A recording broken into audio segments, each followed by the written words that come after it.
ఇంతకీ బెజవాడ వరదలకు కారణం ఎవరంటే జగన్మోహన్ రెడ్డి. ఈ విషయం చంద్రబాబు గారు నిన్న ఫైనల్ చేసింది.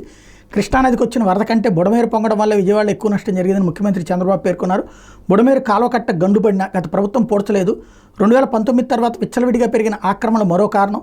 పోలవరం ప్రధాన కాలువ గట్లను తవ్వేసి మట్టి కొలగొట్టారు. ఒక వ్యక్తి దుర్మార్గానికి విజయవాడ నగరమే గజగజలాడింది. అమాయకులు బాధపడే పరిస్థితి వచ్చిందని దుయ్యబట్టారు. బుడమేరుకు గండు పడితే గత 10 ఏళ్ళు అధికారంలో ఉన్నవారు ఏం చేశారు, గత 5 ఏళ్ళు అధికారంలో ఉన్నవారు ఏం చేశారు, పైగా వాగుని కబ్జా చేసి ప్రజలను ముంచేశారు, తప్పుడు పనులు చేసి మాపై బురజల్లే నీచానికి పాల్పడుతున్నారు, బాధ్యత లేకుండా రాక్షసంగా వ్యవహరిస్తున్నారు, సిగ్గుంటే క్షమాపణ చెప్పండి అని డిమాండ్ చేశారు.